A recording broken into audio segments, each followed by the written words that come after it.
For decades, many of the most developed ancient cities in the world were lost, destroyed, or purposefully disregarded, and that they were located in Africa rather than Europe or Asia. Cities with wealth comparable to entire empires, sophisticated engineering, international trading networks, and tall stone monuments. However, the majority of individuals are unaware of them. 5 buried African cities have been unearthed today, and each one has a mystery that contradicts everything we believe to be true about ancient history. Keep on, because the last city might be the most enigmatic of them.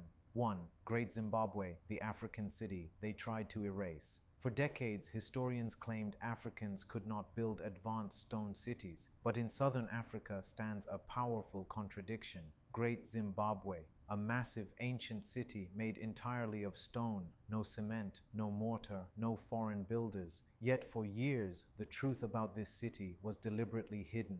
Great Zimbabwe was a thriving city between the 11th and 15th centuries, located in modern-day Zimbabwe. At its peak, it housed over 20,000 people, making it one of the largest cities in sub-Saharan Africa at the time. The city was divided into 3 main areas: the hill complex, likely a spiritual or royal center; the great enclosure, featuring the largest stone structure in Africa south of the Sahara; the valley ruins, where most people lived. This wasn't a village. This was a carefully planned urban center. The most shocking feature of Great Zimbabwe is its stonework. Massive granite blocks, some weighing several tons, were cut and stacked with perfect precision without mortar. Some walls rise over 30 feet high and curve smoothly, something extremely difficult even with modern tools. European explorers who first saw the ruins refused to believe Africans built it. Instead, they claimed it must have been constructed by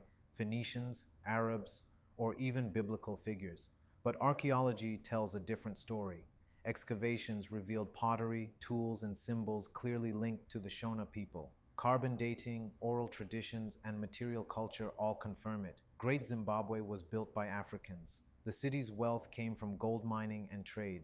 Artifacts from China, Persia, and the Middle East were found at the site, proof that Great Zimbabwe was part of a global trade network centuries before European colonization. So why was this history denied? Because Great Zimbabwe destroyed the colonial narrative that Africa had no civilization before Europe. Admitting Africans built this city meant admitting Africans had engineering knowledge, Africans had global trade connections, Africans had powerful kingdoms, colonial governments even banned researchers who published the truth. History wasn't lost, it was censored. Today, Great Zimbabwe stands as a symbol of African achievement and resilience. Its name was so powerful that the modern nation of Zimbabwe was named after it. This city reminds us of a simple truth. Africa was never waiting to be civilized. Africa was already building civilizations. But before we continue, don't forget to give us a thumb up, subscribe to our channel, and click on the notification bell to be among those who will get notified of our subsequent videos. 2. Timbuktu, the intellectual capital of the ancient world. When most people hear the word Timbuktu, they imagine a distant, forgotten place at the edge of the world. But centuries ago, Timbuktu was anything but forgotten. It was one of the greatest centers of knowledge, scholarship, and learning on Earth, at a time when much of Europe was still emerging from the Dark Ages. Today, we uncover how Timbuktu became the intellectual capital of the ancient world, and why its story was nearly erased from history.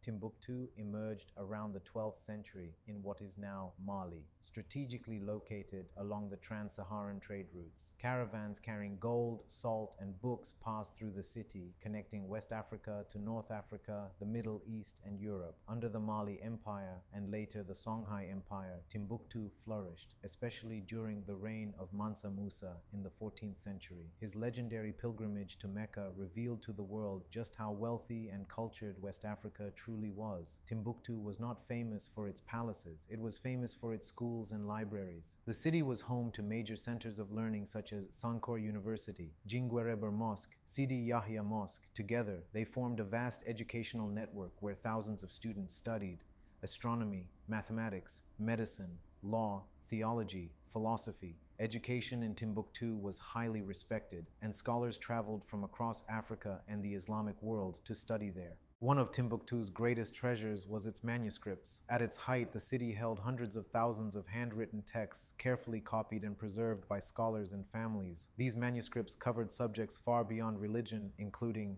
planetary movements, medical treatments and surgery, constitutional law, ethics, and economics. Some texts predate Europe's oldest universities. They prove that Africa had a long, sophisticated tradition of written scholarship. Colonial invasions and conflict threatened Timbuktu's legacy. Many manuscripts were burned, stolen, or dismissed as unimportant, but local families risked their lives to hide them in trunks, caves, and walls. Thanks to their efforts, thousands of manuscripts still exist today, quietly rewriting world history. Timbuktu challenges one of the most persistent myths in history, that Africa had no centers of learning before colonization. The truth is clear. Timbuktu was not a myth. It was not a backwater. It was a beacon of human knowledge. 3. Carthage, the lost Mediterranean power. Carthage was founded around the 9th century BCE by Phoenician settlers from the city of Tyre, located in modern Lebanon. Strategically positioned along the North African coast, Carthage quickly became a gateway between Africa, Europe, and the Near East. Its success came from the sea. Carthaginian sailors built one of the most advanced naval fleets of the ancient world. Their ships carried goods across the Mediterranean, trading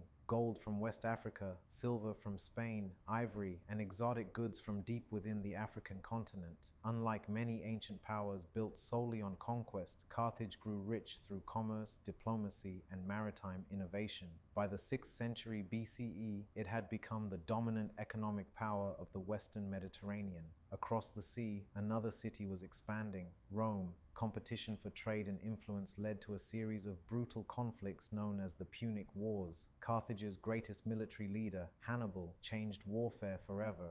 In 218 BCE, he achieved the unimaginable. Leading tens of thousands of soldiers and war elephants, Hannibal crossed the Alps into Italy itself. For years, Roman armies suffered devastating defeats. Rome stood on the brink of collapse. Yet despite brilliant victories, Carthage lacked the resources for a final blow. Slowly, Rome recovered, reorganized, and carried the war back to Africa. In 146 BCE, after the Third Punic War, Rome besieged Carthage. The conflict ended in catastrophe. The city was burned, its buildings destroyed, its population killed or enslaved. Ancient sources describe Rome's determination to ensure Carthage would never rise again. For centuries, the once great metropolis lay in ruins, a deliberate attempt to erase a rival civilization from memory. Ironically, Rome later rebuilt a new city on the same site, but the original Carthaginian culture had vanished. Today, the ruins of Carthage stand near modern Tunis, Tunisia, silent reminders of a forgotten African superpower.